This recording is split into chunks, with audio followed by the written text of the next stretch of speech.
Meus irmãos, a paz do Senhor Jesus. Eu quero convidar os meus irmãos a abrirem suas Bíblias do livro de Daniel, capítulo de número 9.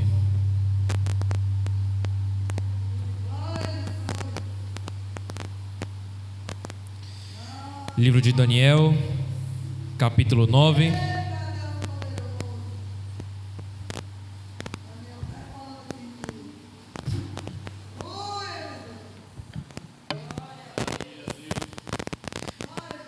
Livro de Daniel, capítulo 9.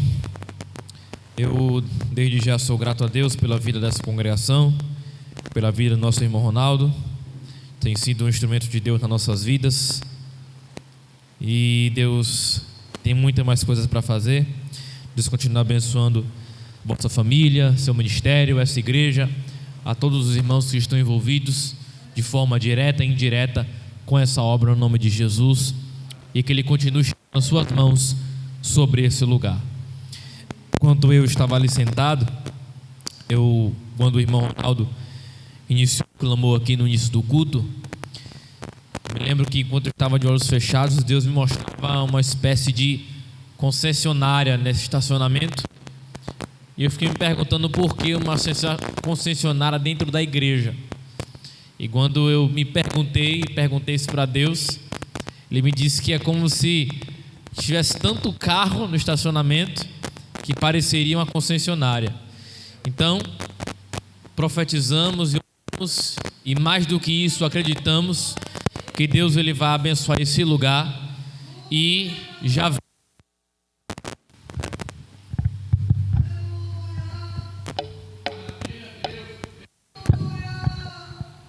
já vemos pelos olhos da fé que esse lugar não vai caber de carro para botar, irmão. E que esses bancos não vão caber de gente. Vai procurar lugar para sentar, mas não vai achar. Eu creio nisso, porque quando nós oramos e acreditamos nos propósitos de Deus na vida de alguém, as vitórias do próximo nos tornam as nossas vitórias, e os propósitos do outro tornam também os nossos propósitos. Então, vamos estar orando por isso e continuar dando as mãos em prol do crescimento dessa obra. Quantos creem, digam glória a Deus. Livro de Daniel, capítulo 9, versículo de número 2. Diz assim: no primeiro ano do seu reinado, eu, Daniel, entendi pelos livros que o número dos anos de que falara o Senhor ao profeta Jeremias, em que haviam de cumprir-se as desolações de Jerusalém, era de 70 anos. E eu dirigi o meu rosto ao Senhor Deus, para buscar com oração e súplicas, com jejum e saco e cinza. E orei ao Senhor meu Deus, confessei e disse: Senhor, Deus grande e tremendo, que guardas as alianças e a misericórdia para os que te amam e guardam os teus mandamentos. Pecamos e cometemos iniquidades, operamos impiamente e fomos rebeldes, apartando-se dos teus mandamentos e dos teus juízos.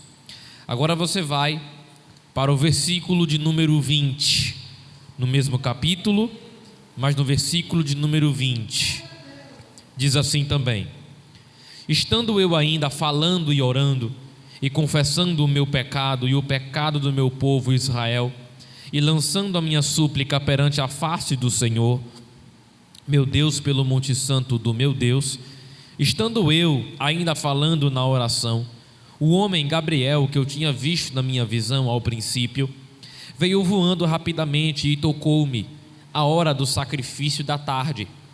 Ele me instruiu, falou comigo e disse: Daniel, agora sai para fazer-te entender o sentido. No princípio das tuas orações saiu a palavra e eu vim para te declarar, porque és muito amado. Considera, pois, a palavra e entende a visão. Podei tomar vosso assento no nome de Jesus.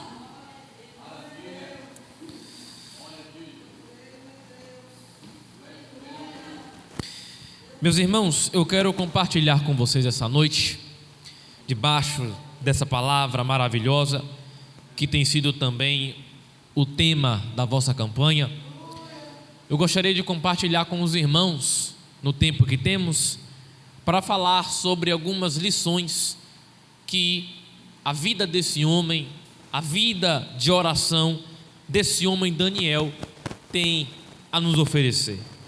Nós lemos o início do capítulo e lemos também no seu final.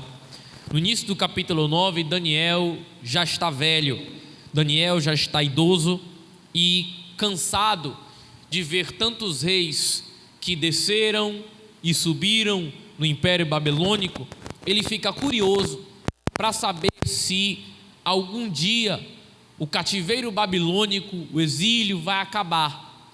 Por quê?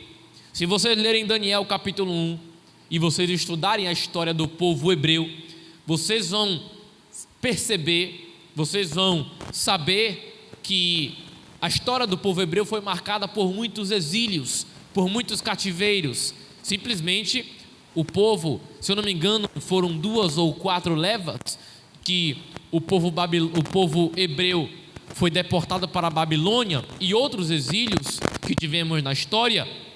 Simplesmente Deus permite esses cativeiros para punir o povo em relação à sua desobediência para com Deus.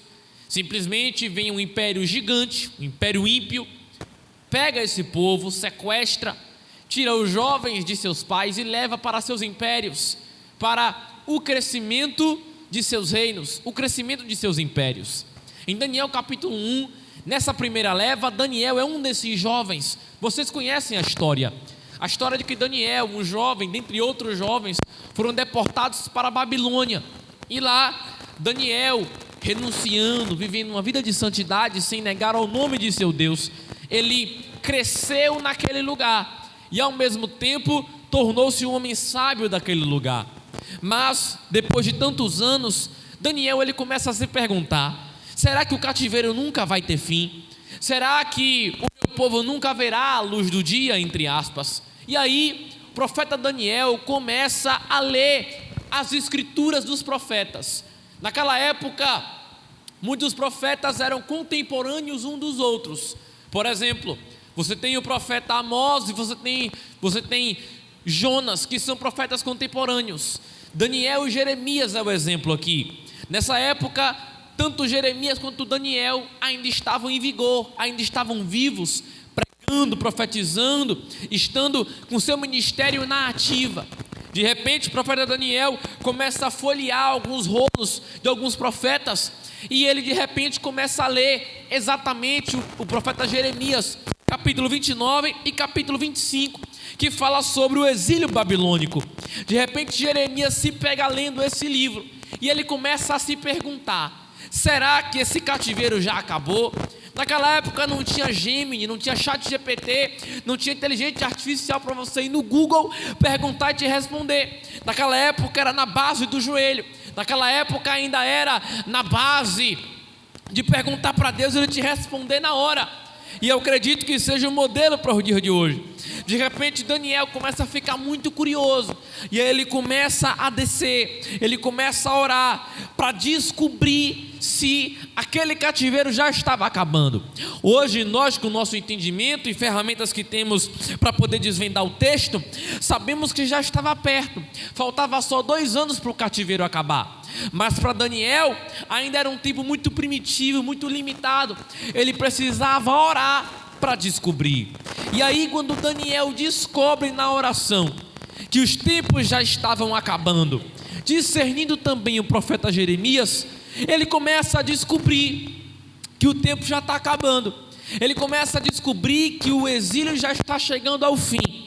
Só que ao invés de comemorar, ao invés de se alegrar, Daniel ele começa a orar cada vez mais. Ele abre um clamor, e aí ele entra em um estado de auto-humilhação. Ele começa a jejuar, ele abre um jejum ali no começo do seu dia, ele veste pano de saco, começa a usar cinzas. Eram coisas que os judeus usavam na sua época.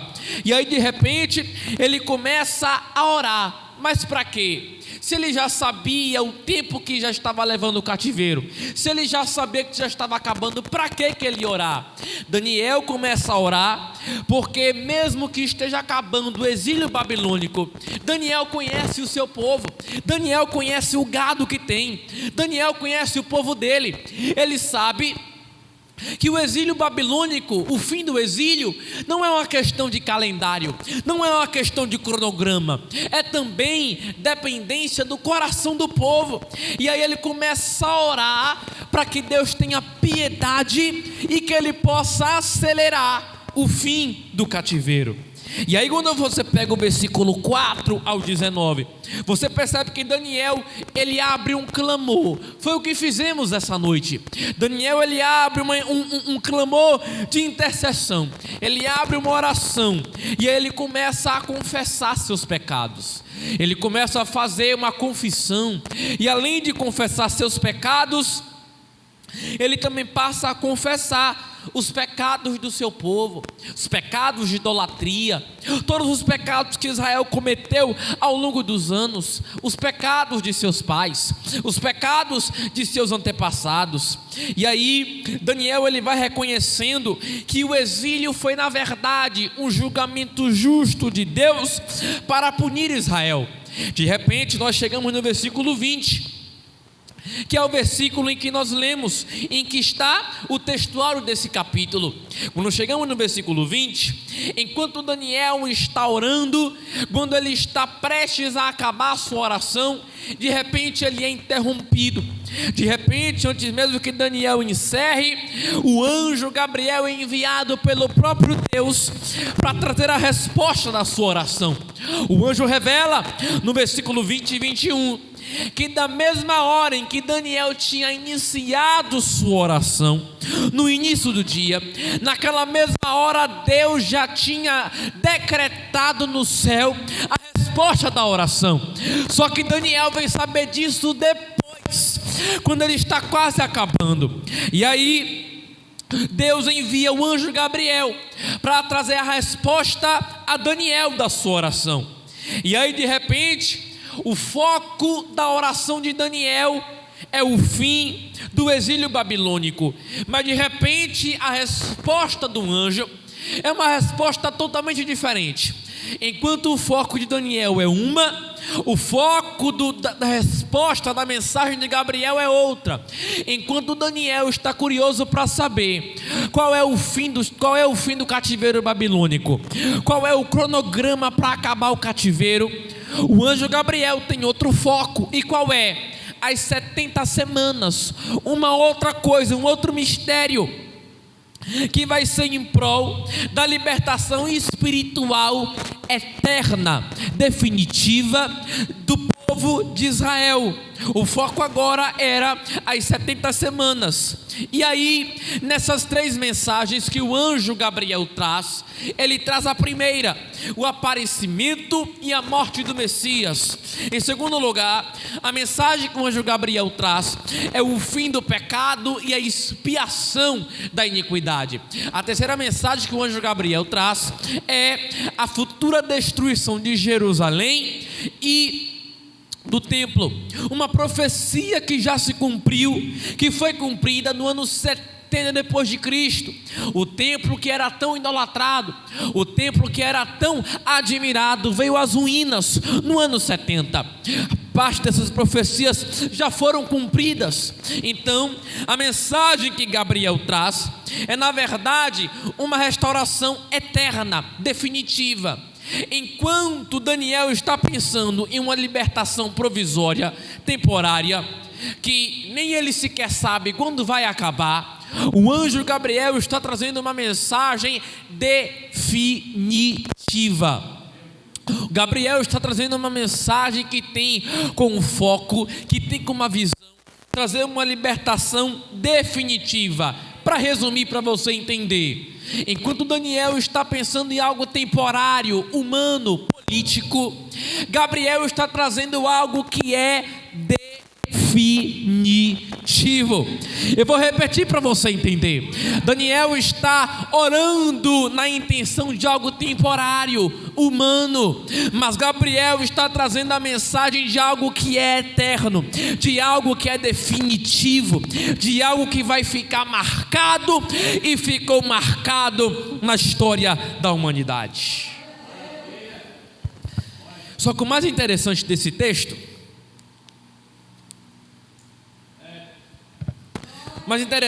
é que Daniel, ele poderia ter reagido de muitas formas.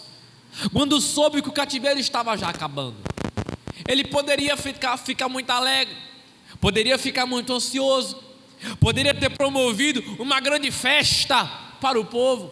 Ele poderia, se naquela época tivesse, ele poderia até jogar no grupo do Instagram, no grupo do WhatsApp, dizer: olha pessoal, o fim do cativeiro está acabando, agora é só vitória, a prova acabou e agora é só vitória, não tem mais problema. Mas não, Daniel, ao invés de ficar ansioso, ao invés de comemorar, ao invés de promover algo grandioso, ele desce, ele ora. Por quê? Porque Daniel, como eu falei no início, ele conhece muito bem o povo que tem. O fim do cativeiro não depende só do cronograma de Deus, depende também de como está o coração do povo. É por isso que Daniel ora, para saber se o status, a depender de como está o lado espiritual do povo, ainda vai ter o cativeiro. E aí, quando Daniel está quase terminando a oração, é interessante que Deus lhe revela algo novo. Deus lhe revela algo profundo que o faz enxergar além do seu pensamento, que o faz enxergar além da sua visão política e humana. A visão que Gabriel traz, a visão que Deus envia através de Gabriel, faz ele ir além daquilo que ele está vendo. Daniel está vendo cativeiro, Daniel está vendo algo que é opressor, mas a mensagem que Deus traz através de Gabriel é uma mensagem que vai além. Ou seja, a mensagem que Deus traz nunca vai se limitar ao padrão humano. A mensagem que Deus traz vai além daquilo que você pensa, vai além daquilo que os homens pensam. É isso que Deus faz na vida de quem ora. É isso que Deus faz e fez na vida de homens que tiveram suas vidas dedicadas à oração. Você percebe que Daniel é um dos poucos homens que marca o Antigo Testamento com o seu histórico enorme de oração. Aí você puxa o histórico, você vai puxar a ficha de Daniel e você observa a vida grandiosa desse homem. No capítulo 2, Daniel orou para interpretar o sonho do rei e acabou sendo promovido a governador.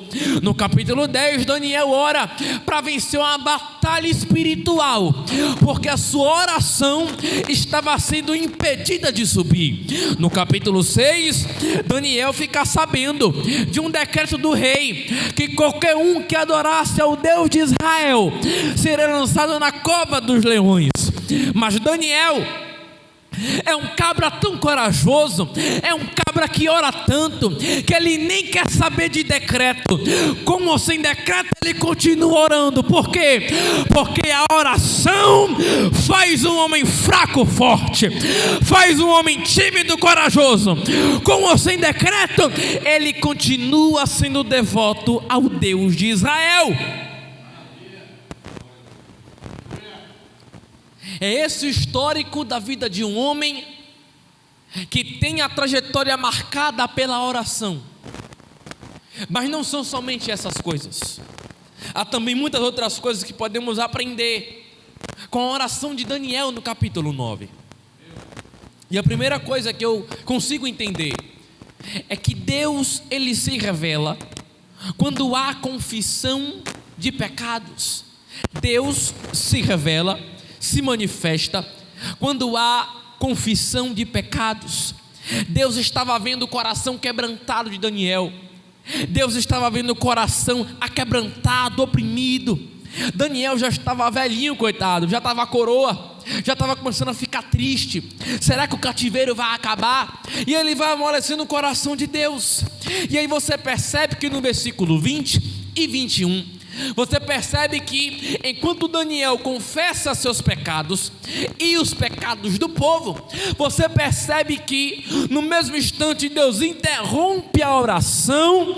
A Bíblia diz que estando eu orando, enquanto eu falava, enquanto eu clamava, enquanto eu suplicava, Deus envia um anjo, ou seja, Deus me traz a resposta. Sabe por quê? Porque a confissão de pecados, e onde há confissão de pecados, Deus se revela.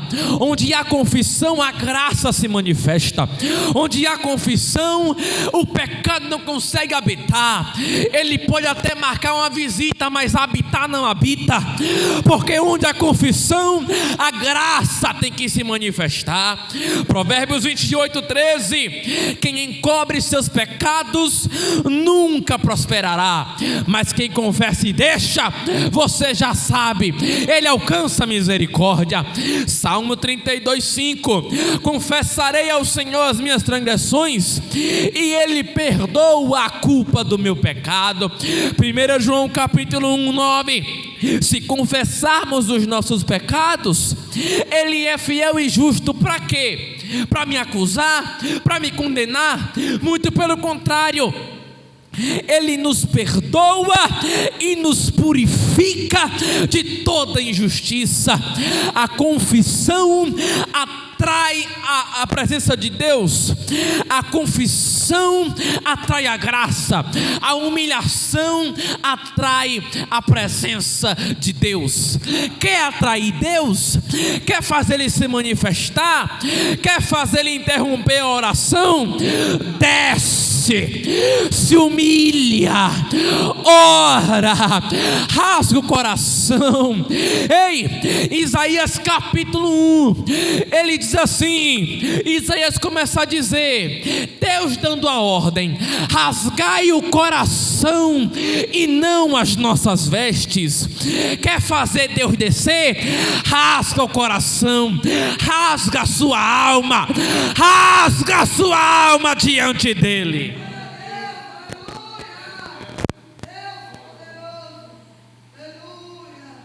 Quer fazer ele descer? Se prostra.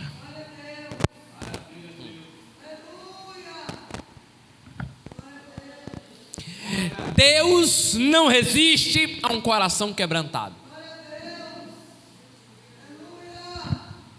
O diabo não está nem aí. Ele te acusa, te xinga, puxa sua ficha do passado. Ele faz bagaço, irmão. Agora Deus é diferente. Você começa a se humilhar, começa a orar, começa a dizer: Deus, eu dependo do Senhor. Você começa a dizer: Deus, sem Ti eu não faço nada, que eu diminua e que o Senhor cresça. Aí Deus, essa oração aí eu conheço, parece que Ele tem a senha, parece que Ele tem o segredo. Qual que é o segredo? O segredo não é um artifício mundano, o segredo não é atrair as coisas mundanas, babilônicas para a presença dEle. Não precisa inventar, não precisa se vender, não precisa vender a mensagem, não precisa vender a alma, não precisa vender o povo de Deus. É só rasgar a alma, é só se humilhar que Ele desce, Ele se manifesta, a presença é real, a lágrima começa a descer. Por quê? Porque tem humilhação. Pregadores que não se humilham, pregadores que não confessam pecados, a graça não desce. Pregadores que não confessaram pecados antes de subir na tribuna, a graça não desce, irmão Ronaldo. Sabe por que a gente percebe? A gente é pregador e sabe disso, Muitos pregadores vêm e pregam, e aí ele vem com aquela banca toda, e aí você percebe que a graça não desce. A mesma coisa é com alguns cantores, a mesma coisa é com esses cantorizinhos de prefeitura.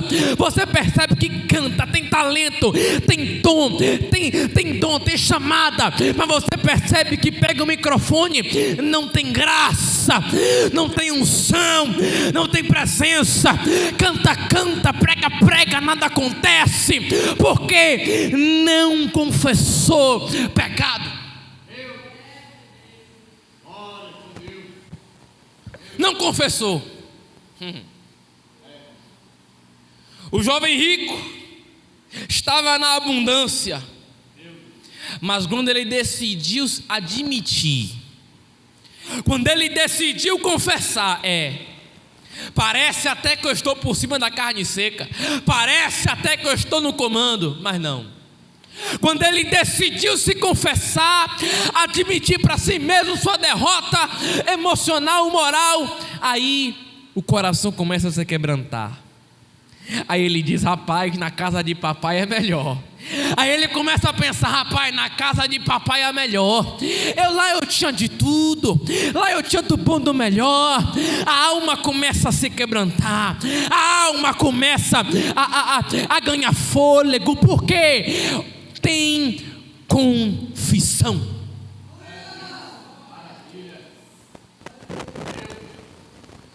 E a segunda coisa que eu percebo na oração de Daniel, no capítulo 9, o que eu percebo é que o modelo da oração sacrificial de Daniel é um modelo do próprio Cristo. Porque quando você lê a oração de Daniel, você percebe que você não vê pedidos egoístas, pedidos antropocêntricos, me dá, como se Deus fosse um dono de concessionária, como se Deus fosse dono do Banco do Brasil, como se Deus fosse dono do Banco Central. Deus não é balconista, Deus não é dono de hotel 5 estrelas, Deus não é dono de hotel Plaza. Deus, Ele é Deus. A depender, possa ser que sua oração suba ou não. E aí quando você vai para a oração de Daniel, o que você mais vê é oração pelos pecados dele e pelos pecados do povo. Ou seja, Daniel não ora só pensando em si, ele também ora pensando no próximo.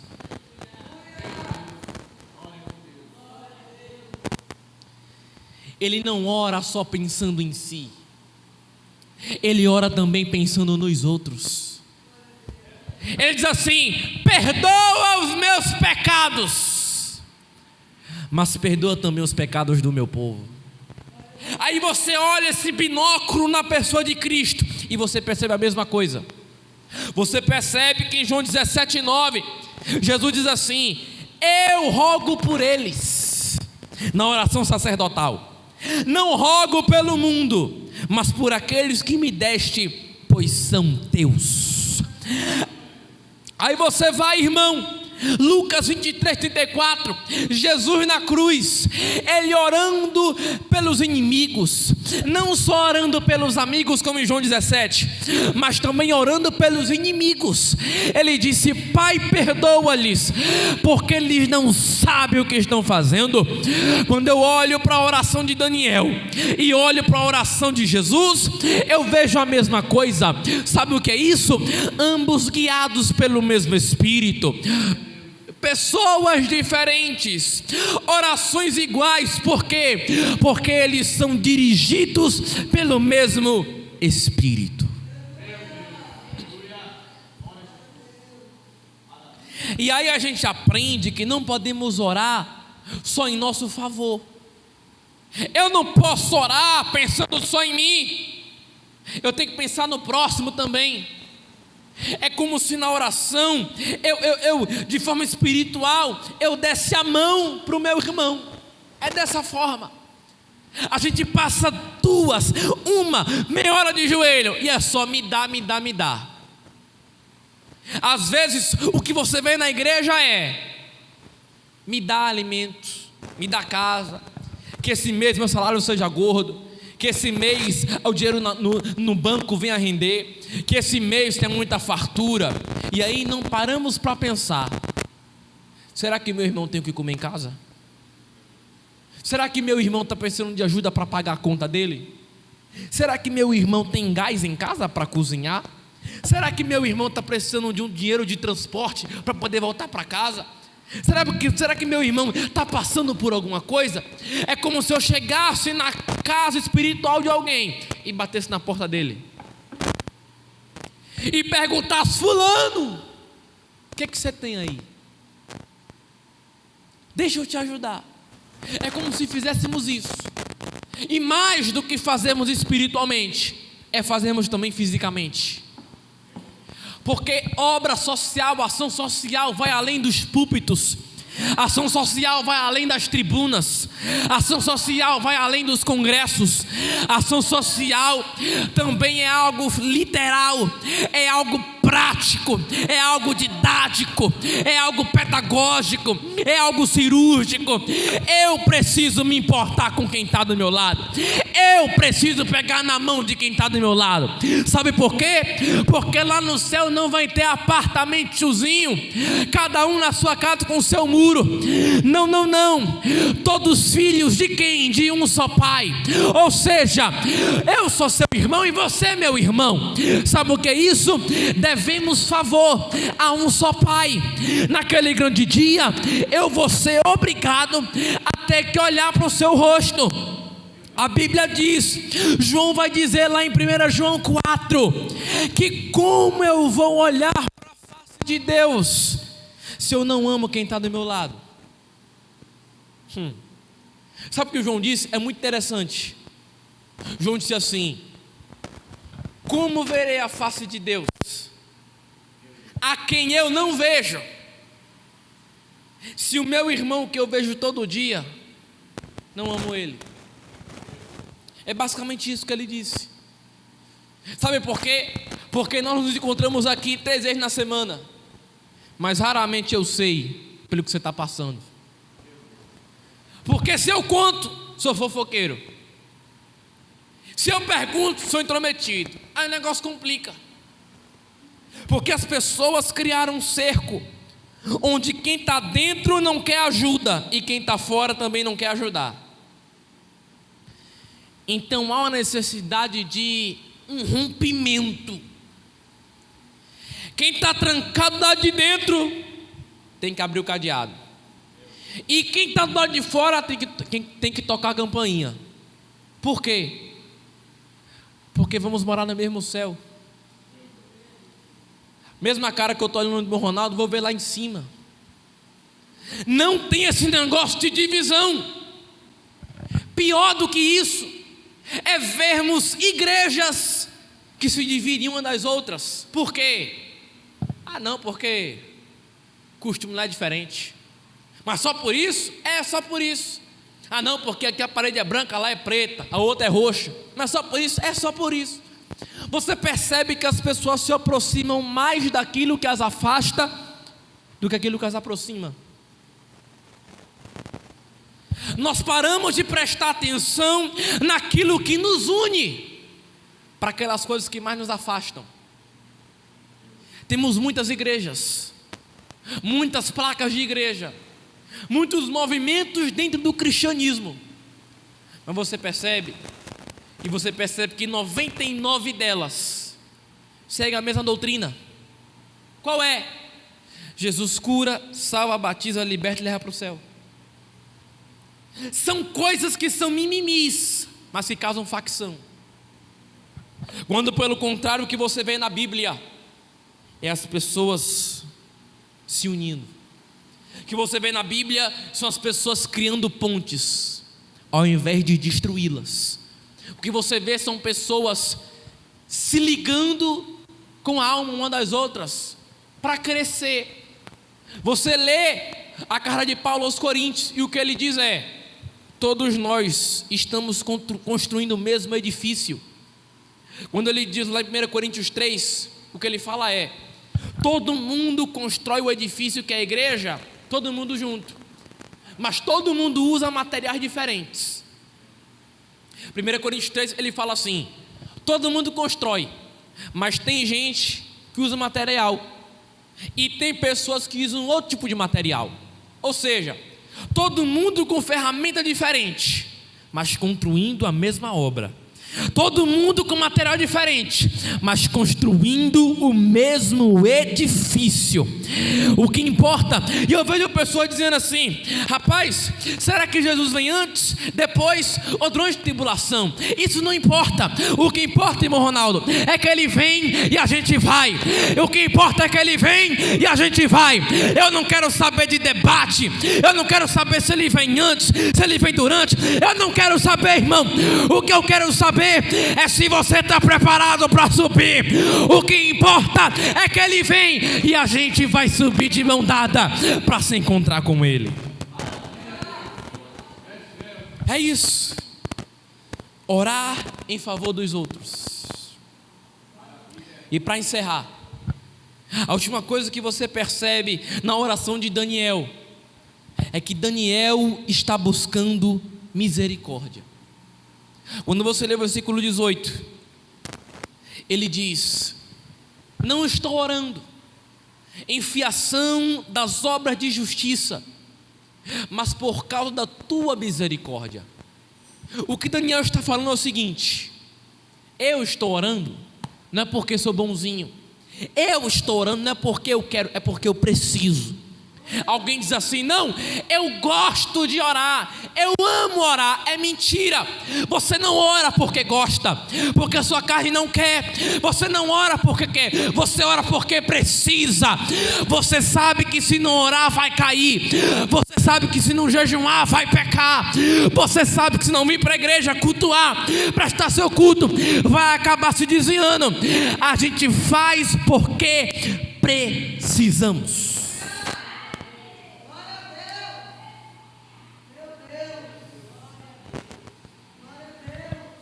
Há uma diferença entre querer e precisar. Sabe por quê? Querer fala de vontades, ambições, desejos. Mas precisar, irmão, é diferente. Precisar fala de necessidades que são indispensáveis. Ou seja, não é algo que dá para esperar até amanhã, não é algo que dá para esperar até a próxima semana. Precisão é algo que é indispensável. Eu não oro porque eu gosto, eu oro porque eu preciso. Eu não jejuo porque eu quero. Quem gosta de jejuar, irmão, ficar com o estômago vazio doendo, a gente faz porque precisa. A gente vem para a igreja, aí sua carne diz assim: não, mas eu poderia estar em casa cochilando, dormindo, vendo Netflix, comendo alguma coisa, relaxando, porque amanhã eu vou trabalhar. Mas aí seu espírito vem e diz assim: não, eu vou porque eu preciso. Eu vou porque eu preciso ver os meus irmãos. Eu vou porque eu preciso prestar o meu culto de cada dia. Por que você lê a Bíblia? Porque eu gosto. Gosta não? Por que você lê a Bíblia? Porque eu preciso. Porque se eu não ler a Bíblia, eu vou estar carente de revelação. Já percebeu essas pessoas que às vezes não tem culto na igreja? Elas ficam rodando no bairro procurando igrejinha para ter revelação? É porque não lê Bíblia. Porque o que é que Provérbios diz? Quando o povo carece de revelação, o povo se corrompe. Onde não há profecia, o povo se quebra, o povo vai por água abaixo. Então às vezes hoje as pessoas buscam tantas coisas novas, mas é porque não está lendo o que está escrito aqui. Porque o que está escrito aqui não é que a palavra se renova, a palavra é do jeito que ela é. Um grande pastor, Billy Graham, sabe o que ele falou? A Bíblia é mais atual do que o jornal de hoje. Não é a palavra que se renova. A Bíblia diz que é eu que me renovo dia após dia na presença de Deus. Não é a palavra que está ficando velha, não é a palavra que está passando da hora. É eu que preciso me renovar, é eu que tenho que ficar atualizado. Aonde? Na presença da palavra. Onde tem palavra tem renovo, onde tem palavra tem renovo. E para encerrar, Lamentações 3:22, porque as suas misericórdias são as causas de não sermos consumidos. Se você está aqui, é porque é pela misericórdia. Se nós estamos aqui, é pela misericórdia. Se eu estou pregando hoje aqui e estou pregando, é pela misericórdia de Deus. Se louvamos, é pela misericórdia. Se dirigimos, é pela misericórdia. Se trabalhamos, é pela misericórdia. Tudo é pela misericórdia.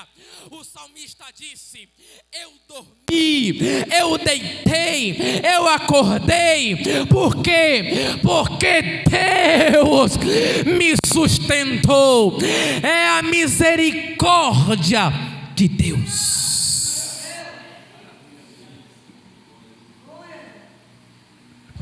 E tem um tal aí de decreta, não aceite essa derrota. Ei, a gente ora e aguarda Deus responder. Daniel não decretou, Daniel desceu, Daniel orou e Deus respondeu.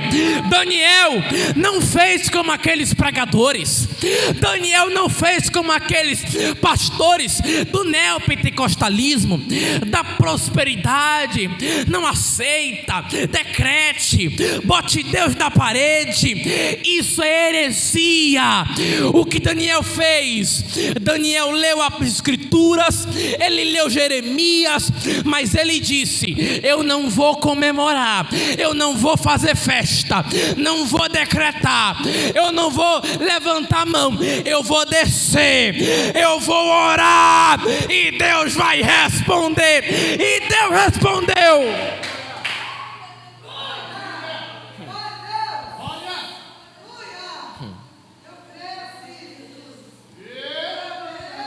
Deus respondeu. Fique de pé comigo, por favor.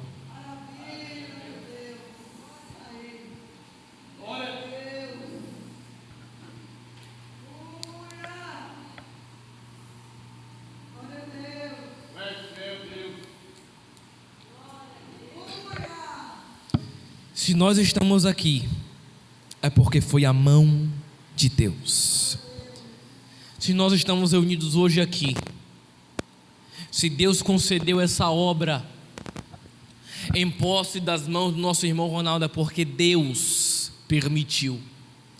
E isso quer dizer uma coisa, que se foi Deus que deu o comando, se foi Deus que deu o decreto, é porque ninguém pode impedir.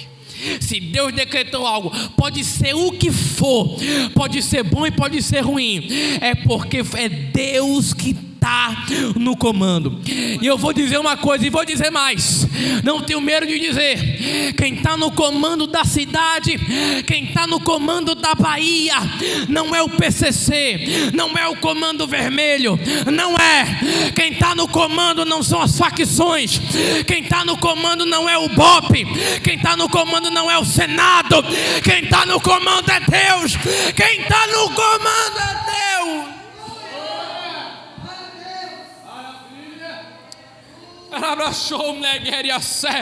Quem está no comando é Deus. O Senado pode se levantar como for, pode ter lei, pode ter decreto do que tiver, mas se é Deus que está no comando, se é Deus que cuida da igreja, ninguém toca nela, ninguém toca nela, ninguém toca nela. Ore comigo nesse momento. Meu Deus, eu preguei a sua palavra, Senhor. Meu Deus, eu preguei tudo aquilo que o Senhor mandou e mais um pouco do que o Senhor mandou falar. Meu Deus, aqui está o teu povo reunido essa noite. Não estamos aqui porque somos melhores que alguém. Não estamos aqui porque merecemos. Não estamos aqui porque somos bonzinhos ou porque somos melhores. Isso não importa. Estamos aqui porque nós precisamos da tua misericórdia. Nós estamos aqui porque precisamos do Senhor. Nós não estamos aqui porque queremos. O nosso espírito quer, mas a nossa carne não queria. Meu Deus, nos ajuda a vencer essa guerra travada. Meu Deus, assim como o Senhor deu vitória a Daniel naquele clamor, naquela súplica, nos dá vitória hoje.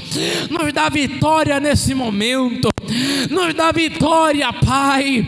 Não é como nós queremos, é como Tu queres. Nos dá vitória, Senhor. Lança por terra potestades, principados, hostis, feitiçaria, palavra de maldição, despacho, galinha preta, galinha branca, galinha marrom, tudo que for galinha, vai lançando por terra agora, no nome de Jesus. Lança por terra, Pai, palavras de maldição, palavras de inveja, espíritos da carne, obras facciosas. Lança por terra agora. Dá vitória ao teu povo. Dá vitória ao teu povo em Futurama, Senhor. Toma a primazia desse lugar. Meu Deus, que o teu avivamento continue sacudindo esse lugar, sacudindo esse bairro, no nome de Jesus. Mediante, Pai, a visão que o Senhor me deu, eu profetizo agora, meu Deus, que aqui vai continuar, não será, vai continuar sendo uma bênção. Eu profetizo bênção sobre esse lugar, profetizo paz, a tua palavra entrando e o teu povo recebendo vitória, no nome de Jesus. E quem crê, diga glória a Deus.